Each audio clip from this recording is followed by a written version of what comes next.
नमस्कार, देख रहे हैं न्यूज़ 21 और आप सभी के साथ मैं हूं ऋतिका पांडे। अपना उत्तर प्रदेश में आप सभी का बहुत-बहुत स्वागत करेंगे। खबरों की शुरुआत करते हैं बुलंदशहर की बड़ी खबर से, जहां बुलंदशहर पुलिस ने गुम, खोए और चोरी हुए मोबाइल फोनों की बरामदगी के लिए चलाए गए विशेष अभियान में बड़ी सफलता हासिल की। पुलिस ने विभिन्न राज्यों और जनपदों में कुल 140 मोबाइल फोन बरामद कर उनके वास्तविक स्वामियों को वापस सौंपे हैं। बरामद मोबाइल की अनुमानित कीमत जो है करीबन 35 लाख रुपए बताई जा रही है। अभियान भारत सरकार के CEIR पोर्टल के माध्यम से प्राप्त शिकायतों के आधार पर चलाया गया। अभियान मई महीने में पुलिस अधिकारियों के निर्देशन में चलाया गया है, जिसमें जनपदीय पुलिस टीमों ने तकनीकी सहायता और सर्विलांस के जरिए मोबाइल फोन ट्रेस किए। बरामद मोबाइलों को सत्यापन के बाद उनके मालिकों को सौंप दिया गया है, जिससे लोगों में खुशी की लहर देखी गई है। पुलिस ने आमजन से अपील की है कि मोबाइल गुम होने या चोरी होने पर तुरंत CEIR पोर्टल पर शिकायत करें, दर्ज करें, मोबाइल की जल्दी बरामदी संभव हो सके। जिससे बुलंदशहर से शहरोज खान की रिपोर्ट। बुलंदशहर पुलिस द्वारा लगातार मोबाइल रिकवरी के क्षेत्र में अच्छा कार्य किया जा रहा है। इसी के क्रम में मई माह में बुलंदशहर पुलिस द्वारा 140 खोए हुए एवं चोरी हुए मोबाइल बरामद किए गए हैं, जिनकी अनुमानित कीमत लगभग 45 लाख है। आपको अवगत कराना चाहता हूँ, ये मोबाइल CEIR पोर्टल के माध्यम से बरामद किए गए हैं। मेरी बुलंदशहर वासियों से अपील है, किसी का भी यदि मोबाइल खोता है या चोरी होता है तो निकटतम थाने पे या सर्विलांस सेल में CEIR पोर्टल पर मोबाइल से संबंधित सूचना अपलोड कराएं, ताकि उसका मोबाइल पुलिस द्वारा खोजा जा सके। बुलंदशहर से एक बार फिर से खबर देख रहे हैं। नगर कोतवाली क्षेत्र अंतर्गत शास्त्री पार्क के पास एक निर्माणाधीन भवन का लेंटर अचानक भरभरा कर गिर गया है। जी हम बात कर रहे हैं शास्त्री पार्क की, जहां पर आपको बताना चाहेंगे बड़ा हादसा होने से टल गया है। घटना के दौरान मौके पर काम कर रहे 6 मजदूर जो है वो मलबे में दब गए। हादसे की सूचना मिलते ही पुलिस और राहत टीम तुरंत मौके पर पहुंची और रेस्क्यू ऑपरेशन शुरू किया। कड़ी मशक्कत के बाद सभी मजदूरों को सुरक्षित बाहर निकाला गया। गनीमत की बात रही, घायल मजदूरों को तत्काल उपचार के लिए निजी अस्पतालों में भर्ती कराया गया, जहां उनका इलाज जारी है। घटना के बाद क्षेत्र में अफरा तफरी का माहौल बन गया है। पुलिस मामले की जांच कर रही है। निर्माण कार्य कहीं लापरवाही तो नहीं है। बुलंदशहर से शहरोज खान की विशेष रिपोर्ट। कासगंज से खबर देख लेते हैं। कोतवाली क्षेत्र के मोहल्ला मोहन स्थित कोरियन गली में अज्ञात चोरों ने ब्यूटी पार्लर संचालिका के घर को निशाना बनाते हुए बड़ी चोरी की वारदात को अंजाम दिया। चोरों ने घर के मुख्य गेट के शटर तोड़कर अंदर प्रवेश किया और घर से करीब 4 लाख रुपए नगद सोने सहित सोने चांदी के जेवरात लेकर फरार हो गए। पीड़िता बिंदु मिश्रा, जो शहर के नगर गेट ब्यूटी पार्लर संचालित करती हैं, जब देर रात घर पहुंची तो उन्होंने चोरी की जानकारी उनको मिलती है। घटना की सूचना पर CO सदर पुलिस बल के साथ मौके पर पहुंचे और घटनास्थल का निरीक्षण किया। पुलिस ने मामले की जांच शुरू कर दी और आसपास के CCTV फुटेजेस खंगाले जा रहे हैं। घटना के बाद इलाके में दहशत का माहौल है। कासगंज से शहरोज खान की खास रिपोर्ट।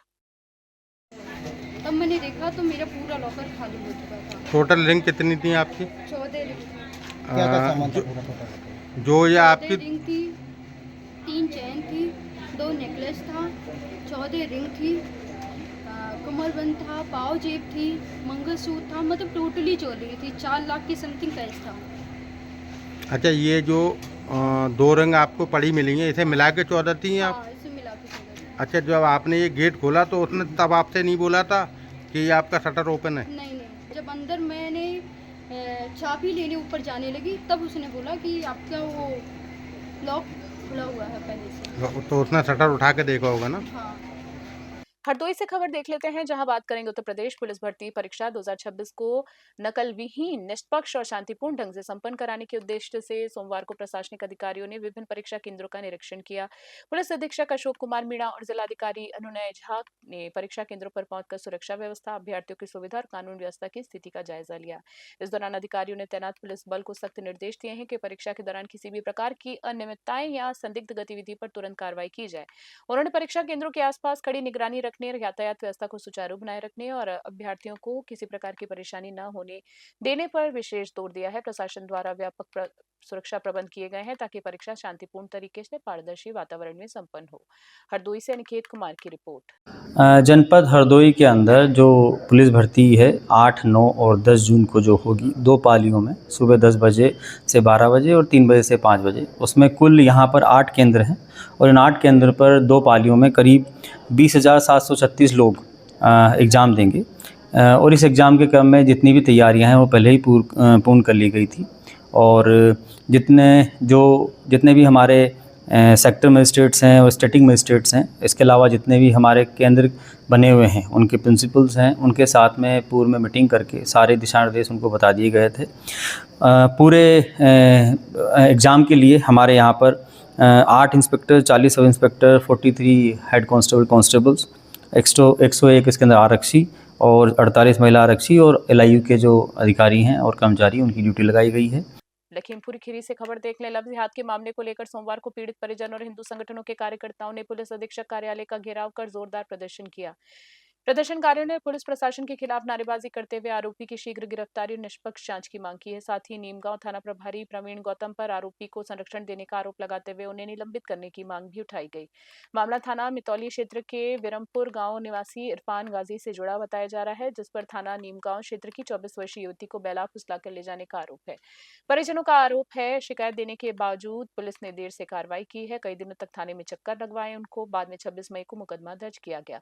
प्रदर्शन के दौरान एसपी कार्यालय में मौजूद पीड़ित की मां की तबीयत बिगड़ गई, जिसके बाद क्षेत्राधिकारी महक शर्मा ने उन्हें प्राथमिक सहायता देते हुए पानी पिलाकर होश में लाया। प्रदर्शन में कई राजनीतिक सामाजिक संगठन भी शामिल है। प्रतिनिधिमंडल ने एसएसपी से मुलाकात कर ज्ञापन सौंपा है। पुलिस ने कहा है कि मामले की जांच नियमानुसार की जा रही है और साक्ष्यों के आधार पर आगे की कार्रवाई होगी। लखीमपुर खीरी से सत्येंद्र सिंह की विशेष रिपोर्ट देख रहे थे आप। बस्ती से खबर देख लेते हैं। पुलिस ने करीब 9 महीने पुराने अवैध शराब तस्करी मामले में बड़ी सफलता हासिल करते हुए 25,000 रुपए के इनामी आरोपी को गिरफ्तार कर लिया। आरोपी लंबे समय से फरार चल रहा था। गिरफ्तारी से बचने के लिए लगातार ठिकाने भी बदल रहा था।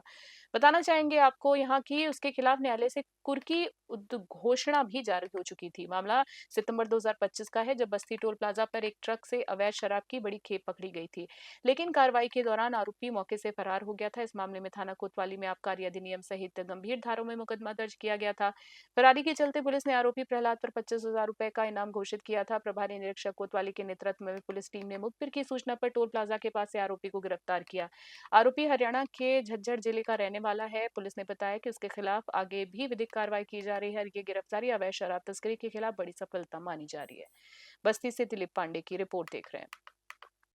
दिनांक 7 जून 2026 को थाना कोतवाली जनपद बस्ती की पुलिस टीम द्वारा श्रीमान पुलिस अधीक्षक महोदय के निर्देश पर इनामिया अभियुक्तों की गिरफ्तारी के संबंध में लंबे समय से फरार चल रहे 25,000 इनामिया की गिरफ्तारी की है। इसके संबंध में माननीय न्यायालय द्वारा गैर जमानती वारंट भी निर्गत किया गया था।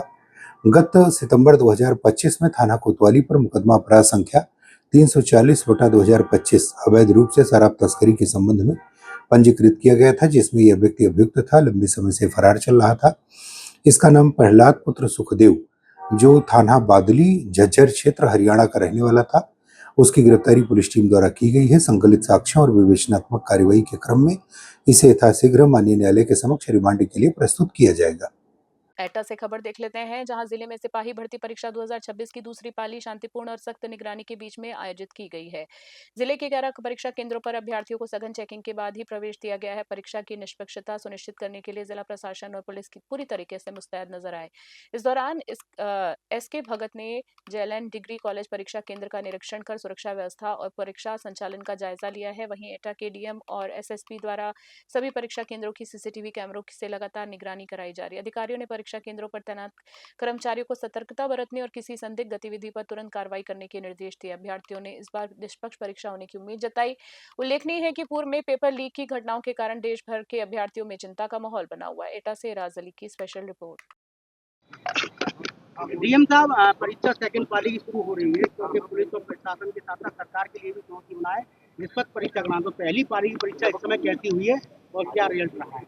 देखिए, चूंकि हम लोग की प्रिपरेशन इस जनपद में बहुत ही अच्छी रही है, एडीजी सर ने स्वयं इस चीज़ में मार्गदर्शन भी दिया हुआ है, तो एटलीस्ट जनपद एटा के लिए जो है ये चुनौती नहीं है, हम इसे अपॉर्चुनिटी के रूप में देख रहे हैं। और हर पाली में 3552 अभ्यर्थी आ रहे हैं। किस तरीके से उनके सामान रखाने हैं, क्लॉक रूम, कैसे उनका KYC करना है, कैसे अन्य कोई सामग्री उनकी न अंदर जाने पाए, ये सारी चीज़ की बहुत विस्तृत SOP रही है। इस चीज़ का बहुत ड्राई रन रहा हुआ है, तो फुली प्रिपेयर्ड हैं, फुली गियर्ड हैं। और हमारे जो सेंटर्स भी बने हुए हैं, 11 सेंटर, वो भी रेपुटेशन वाले हैं और पूरी तरीके से हमारे सर्वेलेंस को लेकर जो तैयारी की गई है। देखिए, ऐसा है कि एटा जनपद में 11 सेंटर और सुबह से ही मैं कंट्रोल रूम में बैठ के मॉनिटरिंग कर रहा था और यह सुनिश्चित किया गया है कि जो टाइम फ्रेम दिया गया था और की कड़ाई से अनुपालन समय से सेंटर समय से और जहाँ जो है की व्यवस्था कराई जाए ताकि आप कहाँ से आए हैं? मैं तो लखनऊ से आया हूँ। क्या कुछ तैयारियां करके लेके आए हैं? तैयारी तो मेरा फुल है, अब वो तो एग्जाम देने के बाद पता चलेगा। क्या लग रहा है आपके पास हो जाएंगे? हाँ, लग तो रहा है पास हो जाऊंगा वो, बट लेकिन एग्जाम के बाद पता चलेगा कैसा पेपर आता है, क्या होता है, उसके बाद ही पता चलेगा। उत्तर प्रदेश बुलेटिन में इतना ही। बने रहे न्यूज़ 21 अभी के लिए। नमस्कार, जय हिंद, जय भारत।